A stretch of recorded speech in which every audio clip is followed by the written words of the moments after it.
What's up, everybody? Boston John here.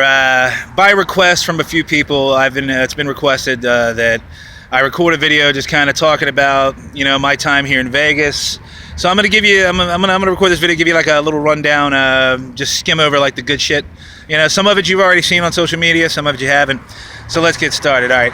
So a lot of people wonder why I'm in the position I'm in, and a lot of people obviously think that it's because I'm gambling and I'm drinking. That is not the fucking case. Here's what went down.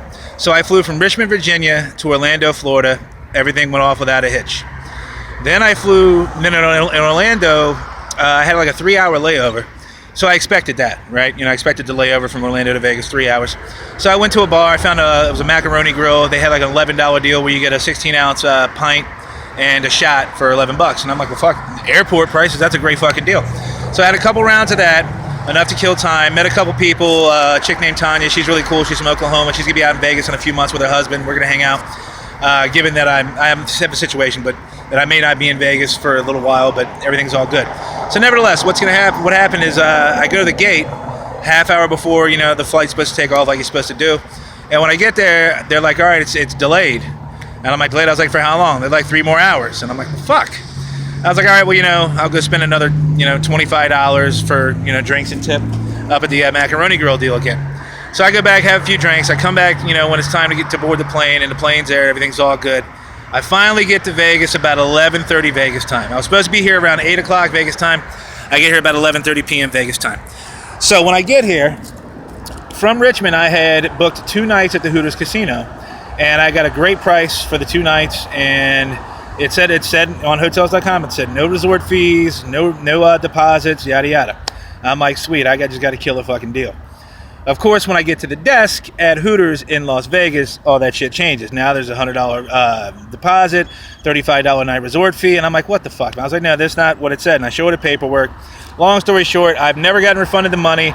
My bank is telling me I never got the room. I never got refunded the money from hotels.com, nor my bank, nor Hooters. Hooters actually ran my card, and like all but like $60 of my money went fucking off my debit to that. So I had like $60 on me in cash that night. And I was like, well, fuck, I'm stuck like this, might as well fucking have some drinks and hang out here and just keep talking to the management and see what I can do. So I had some drinks that night, had a good time, whatever. From there, a guy out here in town, I'm not going to name his name, but a guy here in town that I've been friends with on Facebook for a long time for poker, and he's a fellow Pats fan. So we're talking, and he shows up, and he helps me out. He helped me out for the first week, first couple weeks. He did me some big favors, and we're friends still to this day. And we're going to continue to be friends. He still, does me small favors here and there, like a ride here, ride there.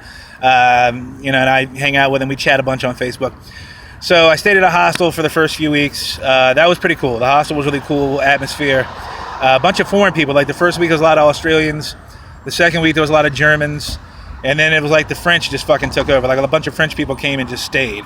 But they were all cool. There's a bunch of hot little foreign chicks running around with no bras and fucking skimpy shorts and cute little accents.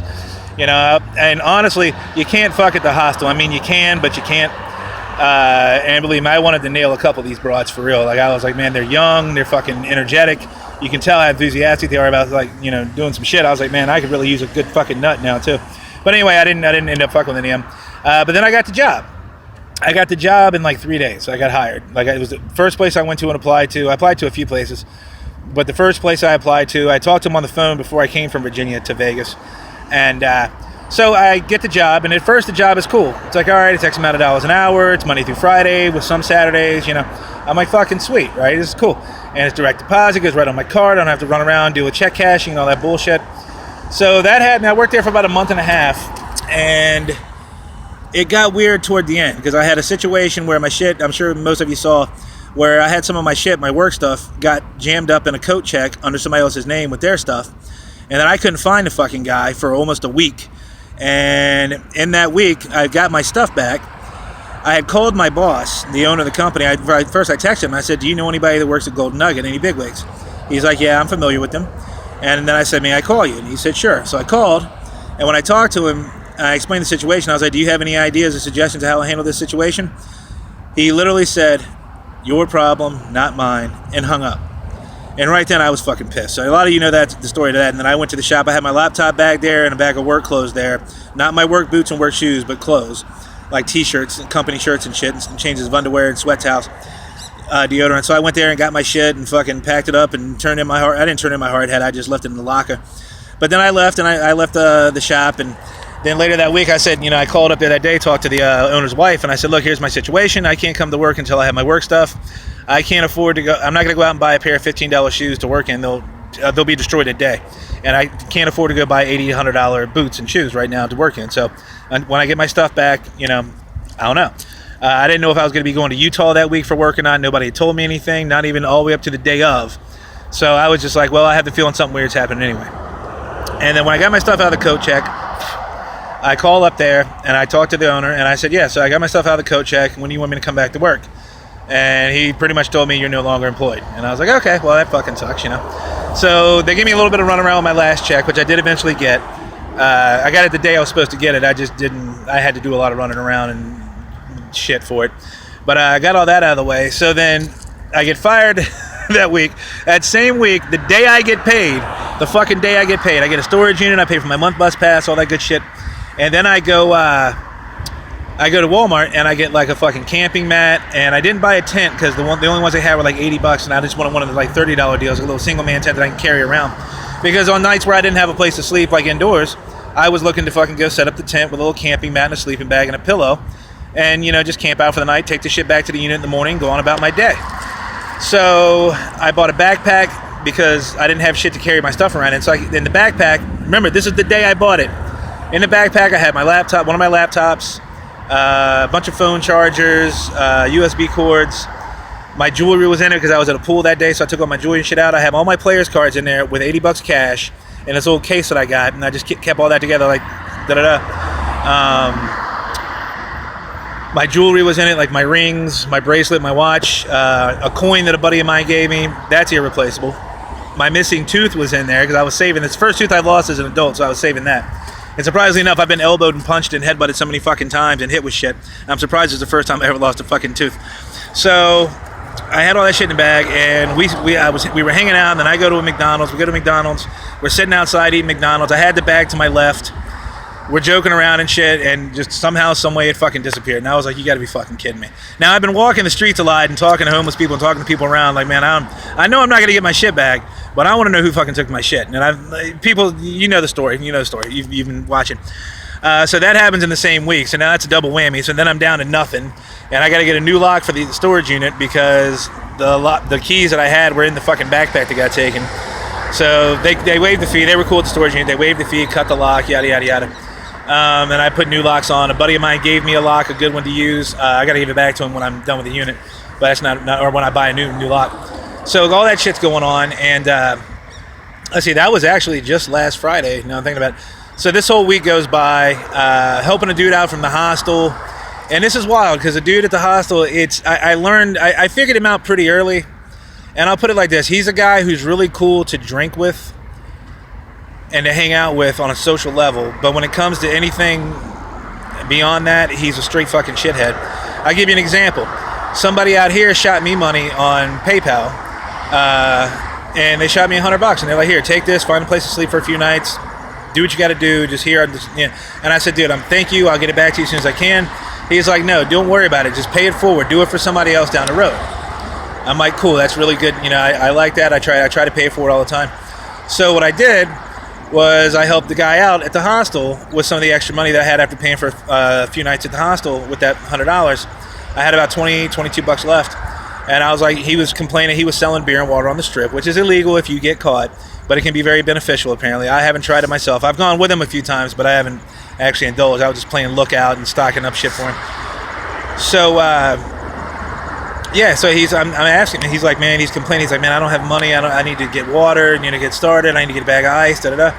And I was like, so how much do you need me? Like $10? Like a case of water was like $4, bag of ice is like $2-3. I was like, so does $10 get you started? He's like, yeah, fuck yeah, dude, $10 gets me started, I'll get it right back to you tonight, man. So I give him $10 and about half a pack of cigarettes out of my pack into an empty box so he can have some smokes. So he goes and works, comes back, I don't say anything about the money, I'm like, all right, let's see what he does, And he never mentioned it. I never got it. A few days later, I helped him out again. I gave him $20 to get started because he wanted to do beer and water. And I was like, all right, well, here's 20. I was like, I need that back tomorrow. He's like, I got you back tomorrow, Of course, never fucking saw it. I did $10 one more time for him, and I got him a day bus pass a few times too for $5. But he never paid me anything back. Now, he bought a couple beers here and there and shit like that, and he bummed me some cigarettes. But I'm like, dude, like, you know, so when you need something, my phone rings and my text get answered, my calls get answered when you need something. But if you don't need anything for me, then, you know, there's just no response. And it's like, come on, man, really? What a fucking shithead. So anyway, he's been pissing off a lot of people locally here around town that helped him out. So I don't know. He got a new job and apparently already fucked it up. Weird shit. All right, so then fast forward to this week, I got hired for a new job. It's not an awesome, great like job. It's $10 an hour. I'm going to be a sign spinner for a little while. So it's like these marketing deals where they're promoting companies. We'll go stand out an area on the strip, off strip, downtown, wherever, with these big ass signs and just spinning around and, you know, do that for like 4 hours, 5 hours, whatever. And, you know, you get paid $10 an hour. So that'd be pretty cool. You can kind of pick your own schedule, and it's money. It's money coming in. I'm going to start donating plasma this week. I got a letter getting mailed so that way I can establish a local address, and then I'm able to start donating plasma, and you get like $40-50 for the first couple times. And a couple people out here that do it regularly, they told me the trick. So once I'm official and I can do it, I can actually make, you know, like $100 a week off of it for a few weeks. So that'd be nice. Might have a job coming up that's going to last a couple months. That'll be in another town. A guy called me and he says it's a go, and it's just a matter of details. I don't know exactly what's going to happen yet, but he does seem like a legit, straight up dude. So we'll see what happens, and if I do it, it'll be very, very good. It'll be a perfect regrouping situation because I'll be staying in another town. The company will be paying for the hotel, and, you know, I can save a bunch of dough. And then when I come back to Vegas, when the job is over, I can come back to Vegas, get a job doing the same thing here, as well as be fully loaded and not having to be bumming fucking $10-20 off people on PayPal and shit. So that's pretty much where I am now. I've been hitting the sports books a little bit. I haven't been doing much. I bet $2 on a 5-horse to place the other day. He was like 10-1, and he did place. So I made like $6 off of that to the positive. Got a couple little like $2 burger deals and a soda. I've had people shoot me like $10 and say, "Hey, dude, go get some beers and just fucking take a load off." And I literally have. I've been putting $1 in slot machines that are literally 1 penny. Now you can only play one line for 1 penny, but in 100 spins, usually you hit a bonus at least once, and that puts you up to like maybe $2. And then at that point, I'll go 5 cent. You know, I'll play 5 lines for 5 cents, or for 1 penny each, but 5 cents total. And, you know, one time I was up to like $11 off $1, and that was pretty sweet. But I'm not doing anything major. I haven't played any craps yet. Haven't played any roulette yet. I mean, I played the electronic roulette where it's like 25 cents a bet. But I really haven't, you know, it's just not enough. I'm starting with like $5, you know what I mean? It's not enough to really work with. But nevertheless, I will be able to hit the tables down the road. I've played a couple free poker tournaments. Well, they're not free. They're free rolls, but you pay $5 for add-on or whatever. First one, I made it through half the field. It wasn't too bad. I took a couple bad beats that crippled me, and really, then I ran into like King Jack suited, and I was just outside the big blind, so I had to push all in. And somebody had, I think it was like Ace 10 or Ace 9 they had, and the Ace held, so I never paired up. Then you had, what else has been going on? That's pretty much it. There was one Sunday, actually, that this chick D came out, and a lot of you will know her on Facebook as Duh Hemphill. And I got into it. I didn't realize it was her. I thought it was just some random trolling person. So I went pretty hard on her, and she went pretty hard back, and then she blocked me. But then I text her later, and I'm like, wait a minute, is that you on Facebook? And she's like, yeah, it's me on Facebook. And da-da-da. And I was like, oh shit, my bad. Look, seriously, I thought it was just some troll because I have a ton of those fucking assholes, like Wes Worthington, for example, the most recent, that do a bunch of weird shit, and I just fucking, I don't put up with it. I'm like, fuck you. Let me just come at you real hard like I do in my comedy and, you know, bash the fuck out of you and put you in your place. But, you know, she and I, we're cool on a social level. She's just not going to do the Facebook thing anymore. But when she was in town, she asked me if I wanted to play. I'll never forget, she had been there all weekend. I ran into her a couple times. And then it was a Sunday morning, and it was just she and I outside, and we were smoking a blunt. I'm not going to lie. She had a blunt, and I was hitting it with her. And she was like, by the way, cannabis is illegal here in the state of Nevada. Thank you. So, yeah, and she asked me, she said, I have a yes or no question for you. And that's it. And I was like, all right, what's up? She said, do you want to play today? And I said, yes. What did you have in mind? And she's like, all right, come with me. So we go to, I think it was Red Rock, where it was supposed to be like a $1.25 buy-in. So she gave me the cash to buy in, and we get there, and it was like $300. And she starts to hand me, I'm like, no, I don't, like $1.25 is one thing. She's like, no, I got it. Don't worry about it. I said, no. Like I said, I'm better off taking this buck and a quarter and dicking around at tables and sportsbook a little bit because, you know, like a buck and a quarter, I don't mind. Like, you don't care. That's not going to hurt you at all. But 300, that's too steep. And she was like, all right, fine. You go do that. I'm going to play. And I was like, word. So the first buck and a quarter, I went down to like half. I went down to like 70, 75 bucks. So about half of it was gone. And I was like, fuck, man. So I slowed down. Then she went out of the tournament. And she came out and she was like, all right, so how you doing? And I was like, I'm down about 60. And she was like, that's not bad. I was like, no, but I should be up. Like, it's just, I was like, tell you what, sit here, watch, and I'll show you. So she sits down at the video craps with me. It has a little bubble in the middle and shit. It's pretty sweet. And we both killed it. Like, she was betting like $5, $10 at a time. I'm betting, you know, like $1 to $3 at a time. Sometimes $5 bets. I did a couple $10 field bets as I was up. So I ended up giving her a voucher for like $200 some. And then she gave me, and then she was like, all right, let's go play somewhere. She went up to like 5, 6. She was fucking killing. She's like, all right, let's go play somewhere else. So we came back to this. We went back to the hostel, chilled out for a few minutes, and then we went up the strip. We went to Bally's and Harrah's, and I want to say Planet Hollywood. And we were doing all, and we were playing. I sat down and played poker once. I played a tournament. It was like $65 buy-in. It was like 3 tables. Made it down to 2 tables. Made it down to like 14 players, I think. And then this one hand just crippled me. I'll never forget it.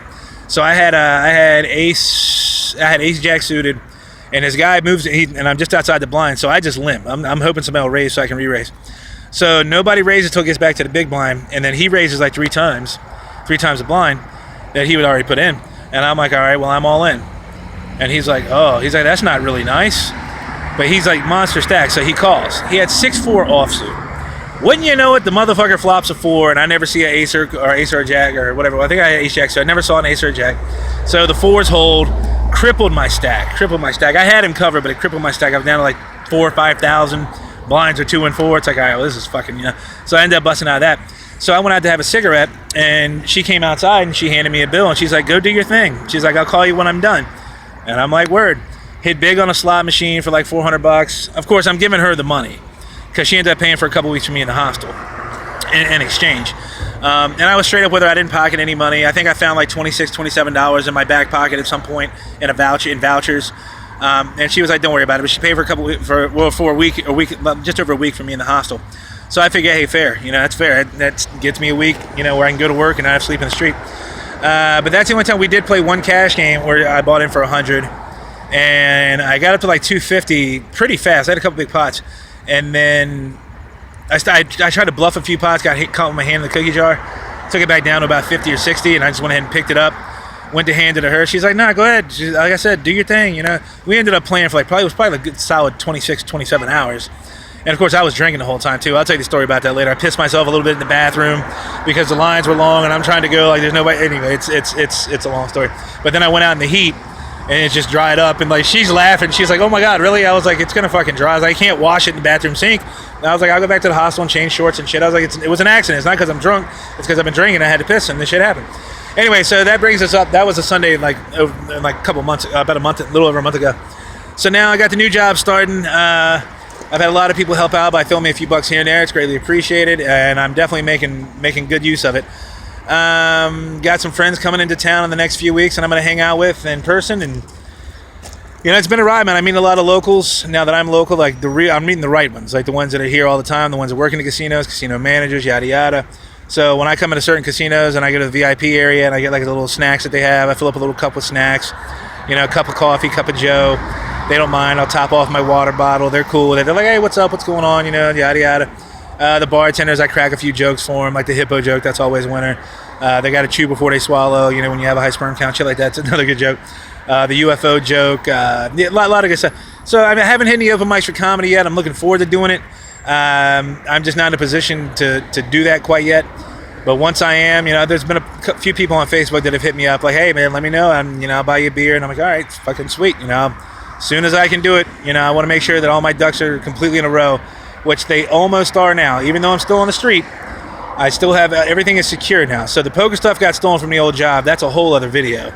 I think I know who did it, and the thing that pisses me off is they didn't do shit about it. I wasn't expecting them to give me any money or compensate, but you're going to fucking lay me off because my shit gets jammed up in a situation that I can't control and I can't do anything about. I asked the owner for help. He just says pretty much fuck off, fuck you about it. And you got some guy here stealing your other employee's shit and you're just cool with it? You know what I mean? All right, well, good. I'm glad I don't fucking work for you anymore. Nothing personal, but from a business perspective, fuck off. And the whole thing there, they had cameras everywhere, and like apparently the guy's been fucked over a few times. He's extremely paranoid. He goes on these huge power trips. So it's like fucking CIA surveillance all over the fucking building, outside the building, everywhere. And it was just fucking weird, man. It was weird. But anyway, you know, I love the people I worked with. It was a lot of fun. The Hawaiian dudes were a trip. And it was just people that were doing much worse, much more dumb shit than I was doing, which I wasn't doing any dumb shit. I just had some weird shit happen. But that's about it. We're up to date right now. Now I'm going to go back into the sports book and chill out for a little bit, charge my phone, watch a few games, might even put a bet in. I don't know. Smoke some cigarettes and might even have a beer or two. Who knows? Appreciate all the support, guys. Love you. I'm going to get back to the live streams and shit. Hump Day Havoc on Wednesdays on Twitter and Facebook. You know, Thirsty Thursdays, you know, once I get my schedule down and I have places I can lock into solid Wi-Fi with a solid atmosphere behind me, I'll have the flag up in the background, maybe some jerseys hanging up, you know, like I had the backdrop in Virginia, and we'll get it rolling again, all right? Love you guys. Later.